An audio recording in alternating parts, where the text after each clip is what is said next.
All right, we'll start here. Good morning, church. Hey, if I've not met you, my name is Scott, and I get to be the interim teaching pastor here. So it's just great to be with you. So glad that you've joined us today. We're kicking off a new series called Not Done Yet, because it can feel at times like, man, I'm done. I don't know if you've ever felt that way, but you're just like, enough is enough. I'm done. But God's not done. He has work to do that he wants to do in all of us. Some of you know this, some of you don't. I get to teach high school here. I'm here 4 periods in the morning. I teach our video production class. My classroom is literally like right backstage, like right over there. This week I had an interesting conversation with a student. The bell had rung and we were sitting there and he had a computer open. He was looking and he kind of put his hands on the table and he goes, "Mr. Green, why is the news always bad?" And I was like, is this like a life metaphor? Is this like a bigger, like what are we getting at? What do you mean? So I just asked him, I said, what do you mean, why is the news always bad? He said, in one of my other classes, we had to subscribe to a couple of news things. And so I keep getting all these emails. Why is the news always bad? He said, it seems like every time I open up my email, then there's this shooting, there's a war, there's a battle, there's a kidnapping, there's a stabbing, there's a something. And then sometimes they sprinkle in a little good news, but why is the news always bad?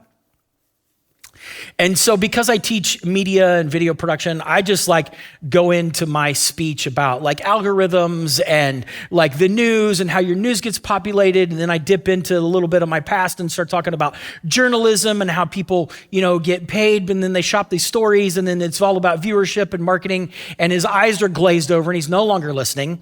And I realized maybe that's not what he's asking. And so I kind of bring that to an end. And I said, why are you really asking?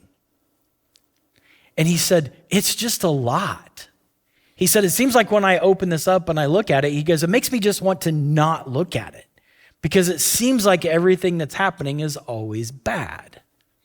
And I tried to then encourage him in that moment. And I was like, look, it's not always bad. It can feel like it's always bad, but it's not always bad.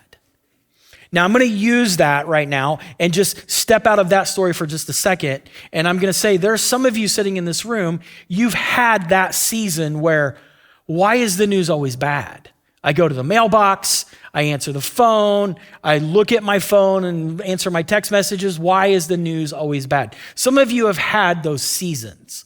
And I'm not ignorant enough to believe otherwise that for some of you, you're in that season, that this may be the space that you're in. Why does the news always feel so bad? And I don't just mean in my inbox and in the email and on the news. Maybe that's your life, your experience. There's also some of you right now that you're going, cool, I'm just going to get on Amazon and start doing some Christmas shopping because I'm in a good space right now. Like I don't need this one. And let me just tell you, past experience tells me that even when we're in a great spot in a great season, we need to get ready. Because there will be a time, there will be a day, there will be a place, there will be a moment, there will be an email, a notification, a reminder, and we may be right there. So I believe there's something in this for all of us today. We're going to spend time in 1 Kings chapter 18 and chapter 19. I'm going to recap 1 Kings chapter 18, just to offer some context, and then we're going to spend the remainder of our time in 1 Kings chapter 19. So if you want to stick your finger in your Bible, open your app or whatever, get there, that's where we're headed today. We're looking at the story in the Old Testament of this guy who I love. There's pieces of the story I absolutely love that I tell often. A guy named Elijah. He was one of God's prophets. He's one of the biggies. Like when you would read about Elijah in the Old Testament, people in the New Testament refer back to him. Like he's one of those. Like he made the sequel, right, in the New Testament as well. So he's a main character in the Old Testament. 1 Kings chapter 18 is this cool story where Elijah calls the king because the king and his wife have introduced had introduced the god of Baal into the culture. And so people were abandoning the one true God and were starting to worship Baal. And God taps Elijah and was like, hey, I need you to go show my power because this is not going to work out good for everyone. People need to see who I am. So Elijah answers the call. He goes to the king and he said, King, how about we do this? Let's put on, I'm giving you the real quick cliff notes on this, okay? He said, King, let's put on a contest. How about we build an altar, put 2 calves on it, and then the first God to light the fire and light the sacrifice and burn up the sacrifice, that God wins, and I'll let you go first. So the king was like, yeah, and he gets all of his prophets of Baal there. And Elijah just sits back like in one of those folding chairs, drinks a soda, while all of the prophets are chanting and screaming and trying to get Baal to burn up the altar. And Elijah's just sitting back he's roasting them. Like he's like, try harder, yell, why don't you yell louder? Maybe he can't hear you, right? You should get a megaphone. Like he's just like making fun of them while he just sits back knowing the power that his God has. And so that goes on all day. And then Elijah goes, you guys done? Because watch this. And Elijah calls down fire from heaven and God shows up, bam, like roasts the cows, like drinks up all the water, like everything. And Elijah's like, take that, kills all the prophets that are there. That's a really dark part, but kills all of them. All the people that are there, the spectators are like, wow, there is one true God. And Elijah's like, yeah, that's my God. And then here's what's crazy. Baal was known as a prophet of storms, and there had been no rain there for a really long time. And I'm going fast on for a reason. Okay. And then so Elijah goes, and not only did he do that, watch this, it's about ready to rain. And the king says, you know what? I'm going to go tell my wife what just happened because she is not going to be happy. So the king takes off, goes down the hill. Elijah calls for rain. And over the next little bit amount of time, all of a sudden this big storm cloud builds, right? In the distance, and they see it coming and it's about ready to rain. Chapter 18 ends with Elijah. Then he was like, oh, the king went down the mountain in a chariot. I need to get there before the king gets to the bottom. And so the story ends with Elijah running a 10K against a guy who's in a chariot, and he's in the back, already gave him a head start, and Elijah wins. That's how the story ends in chapter 18. So here's my question, audience participation. So at this moment, if there's a spectrum between this is a bad day and this is a good day, okay? Bad day, good day. You with me? Is Elijah having a bad day? No. How many of you raise your hand if you think Elijah's having a good day over here? Some of you have sat under my teaching. You're like, this is a trick question, okay?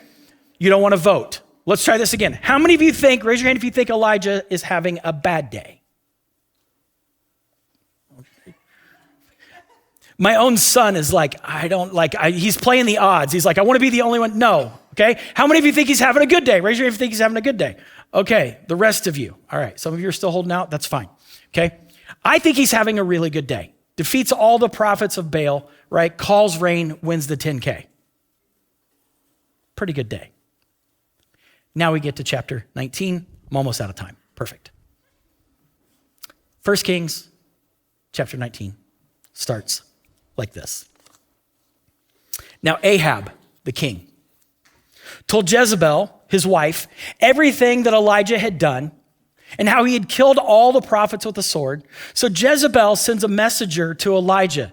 So Jezebel, the queen, sends a message to Elijah and says this, may the gods deal with me ever so severely if by this time tomorrow I don't make your life like one of those people that you killed, you're dead. The queen calls him out and she was like, I'm coming for you. Was he in the middle of having a good day?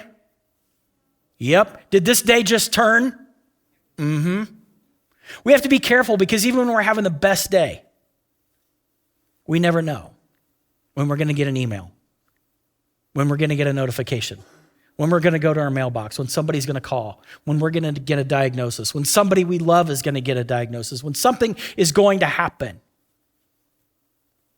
We can go from good day to dark day like that. That's Elijah. Elijah was afraid, makes sense, and ran for his life. When he came to Beersheba in Judah, we'll look at the geography in just a second, he left his servant there. So here's the thing. He's having an awesome time. Great. He's got a buddy with him. Now this thing turns dark. And so first thing he does, he goes and starts running, and then he separates himself out. Let's be careful to not do that. Let's not peel away from people, because he tells his servant, you stay here while he himself goes a day's journey into the wilderness. He comes to a broom bush, a shrub. He's going to go under this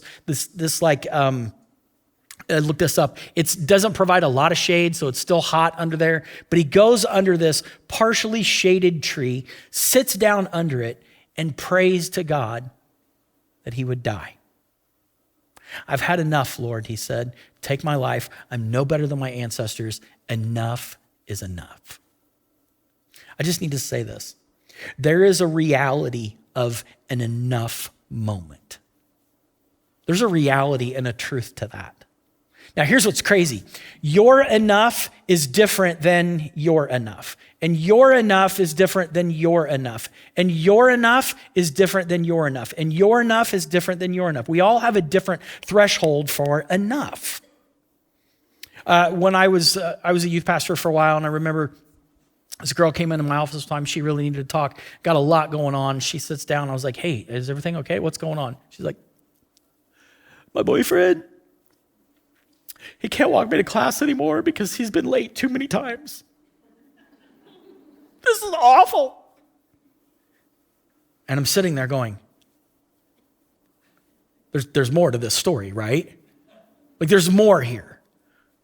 She's like, I just don't know what I'm going to do. It's like, how many mortgage payments have you missed because of this? Right? Tell me, like, what's the chronic, there's a chronic diagnosis associated with this, right? And I minimize that pain. I minimize that. Now, in that moment, that was the worst that she had ever experienced, poor kiddo, right? But I had to realize her enough was enough.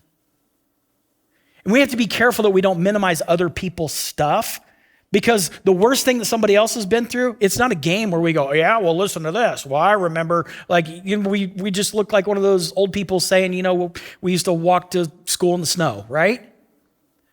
Pain is pain. Do you know this? I get to do some really cool coaching with people in our community. Do you know this? I learned this years ago, that our body doesn't know the difference between good stress and bad stress when it comes to the chemicals in our brain. So if you're a grandparent for the first time and your son or daughter has a baby, right? It creates all of this awesome, really cool things, and you're excited, and are they going to be okay, and what's it like, and that stress that hits your brain and your body is the exact same stress that hits when you're being chased by an angry dog. Do you know that? Like, our bodies physically respond in the exact same way. So good news, bad news. Bad day, good day, cortisol, adrenaline, all those stress hormones are released in identical ways in our body. So Elijah goes from having like a good day to an awful day, and now his stress hormones, all those things are bing, they're pegging the needle. No wonder the guy wants to lay under a tree and die. He is exhausted. He's broken. Enough good, enough bad eventually just puts us over the edge.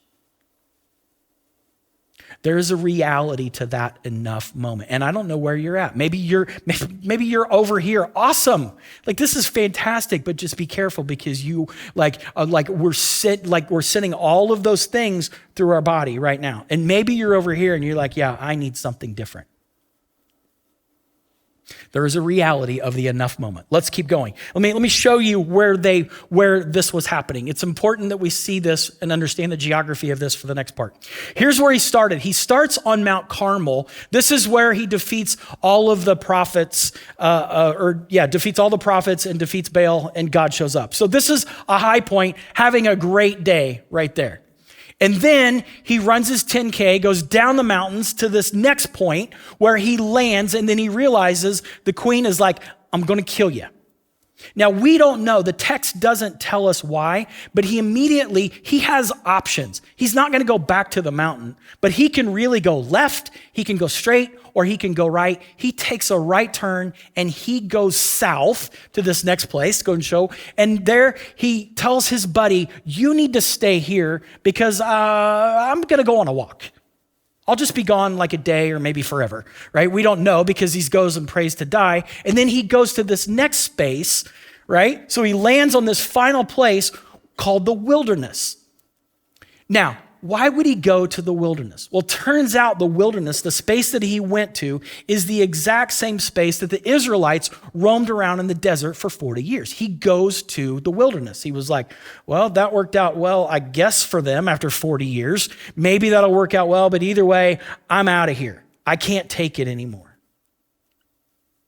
Years ago, I was 20 years old. I was in college and I was kind of working through some stuff in life. Do I go this way? Do I go this way? Do I choose this? Do I choose this? I wasn't sure. But here's what I knew. Things were starting to crowd in on me left and right. Like it felt like everything was closing in. When I was 12 years old, I asked Jesus into my heart. I surrendered my life to Christ at a church camp in North Webster. So here I am, 20 years old, in college, facing this big decisions and who am I and how do I want to live my life? And a moment hit me. I was like, the clearest moment that I could think of at that point when I was 20 was back when I was 12 years old. And I remember God reaching down and touching my heart, offering me salvation. And I remembered where it was. I knew it was in North Webster. I knew the name of the camp. And so here I am, a 20-year-old, and I was like, if I could just get back there. And so I took a couple weeks and I actually arranged my schedule, my work schedule, my class schedule. And I took up, some of you won't understand what this means. I had to get an atlas out. Back, we used to have paper maps, and I had to figure out where North Webster was. I knew it was north, but I didn't know where it was from there. And so I got on 13. I followed a map to North Webster and I followed the signs to this camp that sits out in North Webster. And I show up and the guy that lives there is like, can I help you? And I was like, weird story, but can I just walk around, hang out here for a little bit? Because in my mind, that's where God had touched me. That's where God had met me. That's where God had solved some things for me. And so I just needed to get back to that space. There was no crazy miraculous moment that happened. I drove 2 hours, spent about 2 hours there, and then drove home. I know there was a little more clarity in my life. There wasn't a magical moment, but I can see where Elijah may have been. Can I just get back? I'm here. Can I just get back to that space where me and God were close? Or God, just take me. I'm done. Enough is enough. He roams back to that space, finds himself there, and prays, God, would you just take me now? Verse 5. So he lay down under the bush, and he falls asleep. He's out. All at once, an angel touched him and said, get up and eat. Can you imagine, you're dead, just completely asleep. An angel wakes you up, get up and eat. Eat. I left my buddy. He's got all the stuff. I've got no food. And then it says this. He looked around, and there by his head was some baked bread over hot coals and a jar of water. He ate and drank, and he must have had his fill, must have ate plenty, because he then laid back and went to sleep again. Plenty of carbs. Sometimes, remember that cortisol thing that I mentioned, the stress and all this? Sometimes I think we just need a nap and a snack. I really thought that would get at least one amen, but that's okay. That's fine. Sometimes we just need a nap and a snack, you guys. Sometimes, too late. Okay, Sometimes we just need to slow down. Sometimes it's so bad, we just need to call a timeout. And sometimes It's so good. Our bodies don't know the difference. Sometimes it's so good, we need to pause and just stop. Is there a literal part of this? There may be a very literal part of this, but there's also this really cool metaphor that's taking place. The text says this, that an angel woke him up. An angel woke him up. Most scholars agree that this wasn't an angel because angels don't cook anywhere else in the Bible. This angel cooked. Most scholars agree this is what they call a Christophany. Okay, it's a big fancy word that means Christ, Jesus, showed up and cooked. Scott, I've been going to church long enough. Jesus was born on Christmas, and we cover that in Matthew, Mark, Luke, and John way later in the sequel. In the beginning was the Word. The Word was God. The Word was with God. Jesus was there at the beginning.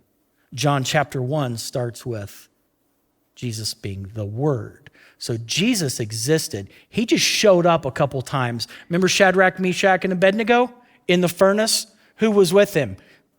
Most people believe it was Jesus, who wasn't born until Christmas in Matthew, Mark, Luke, and John. Jesus shows up, cooks him a meal. He goes back to sleep. He's sleeping. Now we get to verse 5.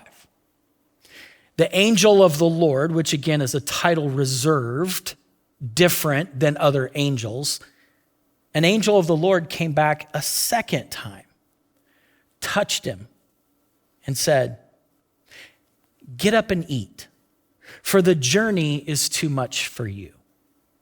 Now, when I read this, I had to look at this week and I was reading it over and over. I read this, the journey is too much for you. As I was reading it for the first couple times, I thought it was saying the journey was too much of you, which is why I made you a meal. It's why I let you sleep and now it's time to go. What he's saying is the journey is too much for you. What journey? There's a journey Elijah doesn't even know is prepared for him. He doesn't even know what it is yet. But the angel's like, you're going to want some bread. You're going to want some water because there's a journey for you and you don't even know what it is yet. Not done yet, Elijah. Let me say this to you. I don't know what you're in right now. I don't know what you're facing. I don't know how hard it is. Let me just tell you, I believe God is saying to us, not done yet. You're not done yet, but enough is enough. Yep, okay. Get a snack, have a nap. I'm not done yet with you because there is a mission for you wherever you live, learn, work, and play for you to show and share the love of Jesus, and he's not done with us yet. No matter how tired you are, no matter how much you're in, he's not done yet. There's more. Get a snack, get a nap, take a rest. The journey's too much for you, so you're going to have to go with me, the angel. You're going to have to go with me. Love this. So he got up, ate, and drank again. And strengthened by that food, he traveled 40 days and 40 nights until he reached Horeb, the mountain of God. Again, back to the geography, right? 40 days of 40 nights. The Israelites roamed the desert, right, for 40 years. So the 40 number is significant. Look at the map again. Where does he go? So he's in the wilderness. Where does he go? He goes south. Because he knows that that's where God established his covenant and spoke to his people before. Now he moves from this dark moment. Now he's getting a little bit of strength and he's moving to this place where he's going, okay, God, I sense you. I feel you. Now I need you to speak to me. And he goes to the mountain. And it's so interesting. There's earthquake and wind and fire and all this. And the text tells us that God wasn't in any of those. And then God speaks in a still small voice. And he speaks to Elijah. And he said, Elijah, here's what I want you to do. I've given you nourishment. I've given you strength. And now here's your mission. Because that's what he does. He gives us a meal and then he gives us a mission. He gives us a meal, and then he gives us a mission. He gives us a meal, and then he gives us a mission. That's where Elijah finds himself. After that second meal, God says, here you go. Here is your mission. And he rolls out three quick things. I want you to anoint this person, anoint this person, anoint this person. If we go back, what Elijah had said as he laid there underneath this broom bush, he was like, God, take me now, kill me now, because I'm no better than my ancestors. Like, I can't do this. And that becomes a pivotal moment where God steps in, said, here's your meal, and now here's your mission. You need to tap these three people, because let's talk about ancestors for a second. Everything else from this point forward in 1 Kings to the end of the New Testament rides on this, Elijah. We're going to set in place the ancestors, the lineage of Jesus. We're going to set into motion the rest of it. I just need you to do this one little thing that I asked. And I've given you everything that I need, everything that you need to do it. There's the word for us this morning. God gives us a meal, and he gives us a mission.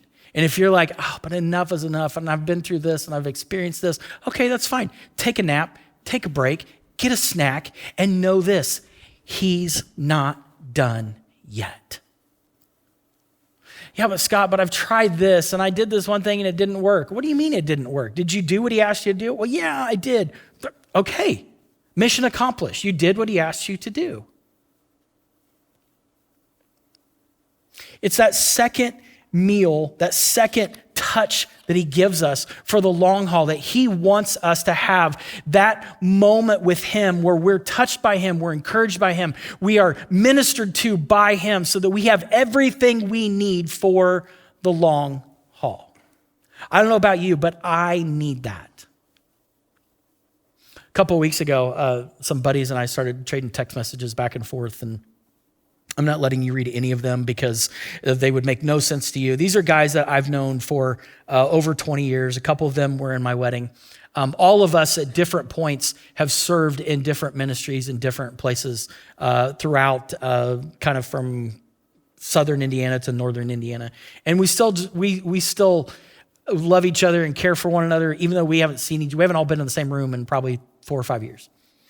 These messages go back and forth. And usually when they do, they light up pretty quick and we all start laughing and making fun of each other and, other people that you don't know, which probably isn't good, but yeah, I'll repent later. So we do that. And it almost always ends though, after a couple of days, with this moment where somebody will say, I'm so glad that all of us are still in this. I'm so glad we're all still fighting the fight, or some version of that. Because I would say at different points, every one of us has felt like this is just too much. This is just too hard. Enough is enough, whether it's personal, whether it's related to the ministry that we're in, whether it's our job, our spouse, our kids, the pain, physical, emotional, relational, spiritual, no matter what it is. Like we've all had those enough is enough moments, and God has reached in, and sometimes he's used the guys in those text messages to reach in and offer a quick touch to say, hey, it's okay. Take a nap and a snack and then get back up. You're going to be all right. We all need that. And maybe this morning you just needed to hear that God offers another touch. Just like he did when I was 12, he shows up again when I'm 20, gives me direction and said, now, go. I've got a mission for you. The irony is not lost on me that it's a Christophany where Jesus shows up and makes bread. Because later in the Bible, Jesus is referred to as the bread of life. Right? He's referred to as living water. And what did the angel bring? Bread and water. That's Jesus. I think it's more evidence that was him showing up like, oh, they're going to use this later. Here's some water. Like I was going to bring fruit juice, but I think water is going to play later. They're going to call me the bread of life, not the fruit juice of life. So we'll use water. This morning, what we're doing is we're going to experience communion together. And I want to be careful because communion has a very specific imagery with it. And I don't want to screw that up because it's too good. The imagery that we get of communion is Jesus being the broken bread, his body, and his blood poured out for us. That's what communion is. That's what the sacrament of communion is. And we're going to experience that today. But I want to offer this little imagery for just a second. That when Jesus showed up to Elijah, here's what's interesting. Elijah would have recognized that God was the God of manna for the Israelites. When God poured out manna, this powder that they made into bread cakes and they ate every day in the wilderness, Jesus shows up and he was like, this isn't something you have to do now and you have to make that into a pile, into a cake and make that for yourself. Jesus shows up to Elijah and he's like, bada bing, bada boom, here's your bread. I already did it. It's done for you. Elijah, you don't have to do it. I did it. And he didn't just do it for the whole nation. We can think sometimes, well, yeah, God does that for everyone. God does that for everyone. But look how personal he was. He goes to Elijah and he was like, I'm going to make you some bread because it's what you need. And so when we see this in the New Testament, Jesus being the bread of life, and then that night when Jesus is gathered there with his disciples, here's what he did. The bread is going around the table, and the bread was a story of God providing for his people. That's what it was. And Jesus rebrands that story that night. Let me get there straight. He rebrands it that night with his disciples, and he rebrands the bread. When he breaks that bread, here's what he says. He says, this is my body broken for you. Well, I thought that was the bread that, the manna that they turned into cakes. I thought it was this bread, and I thought it was, no, he said, this is my body broken for you. And when you receive it, when you take that in, I want you to remember that it was broken for you once and for all. It's interesting because we don't just break the bread and then leave it on the table. We break the bread, we consume it as the meal to put in our bodies as a sign like we are taking it in, we are receiving it, and then it goes with us. Jesus lives in us. If we've accepted him as our Savior, he dwells in us and lives in us. And he offers the meal, and then he offers the mission. And the meal gives us strength for the mission. So there's a mission that God has given every single person in this room, I do believe. And he offers us strength to do something that we cannot do on our own. So let's remember today what he did.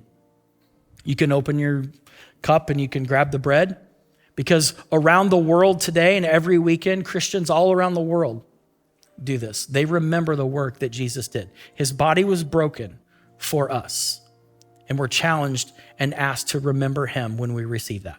And we do that together this morning.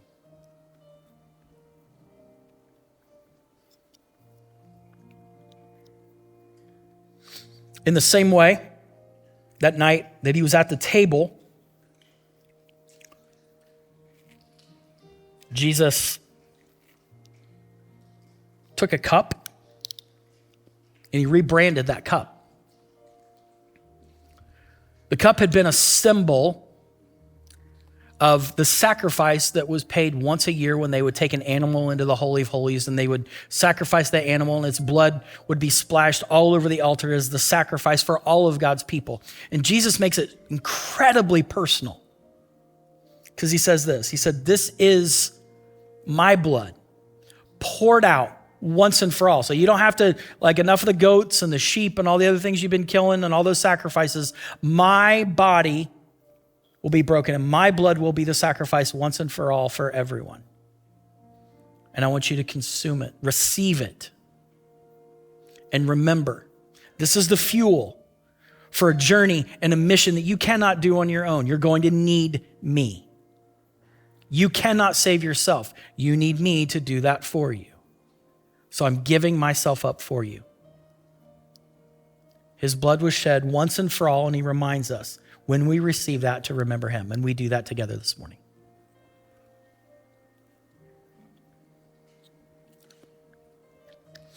Lord, I thank you that you are personal, that you know our stuff. You know when we've had enough. Lord, you know when we need a nap, when we need a snack. And Lord, I thank you for this meal that you rebranded so we could come and we could be together and receive this meal together to prepare us for this week, the mission that you've given us to show and share your love with the people around us. Not because we attend Mission Point, because we are followers of you, and that's what we're supposed to do. So Lord, help us to do that wherever we live, learn, work, and play, and help that not to be a burden to us, Lord, but to shift that to you, because you want to do a work through us. And Lord, if there's anyone here that just needs this week to take a nap and have a snack and recover, Lord, I pray that you would give them peace. You would meet them in that space. You would care for them and minister to them.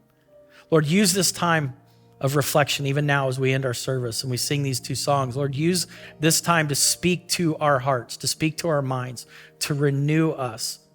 Lord, to identify where we're at in that map. Are we on the mountaintop because everything is going great? Lord, are we searching for a place to peel off away from everyone because we're so hurting and broken?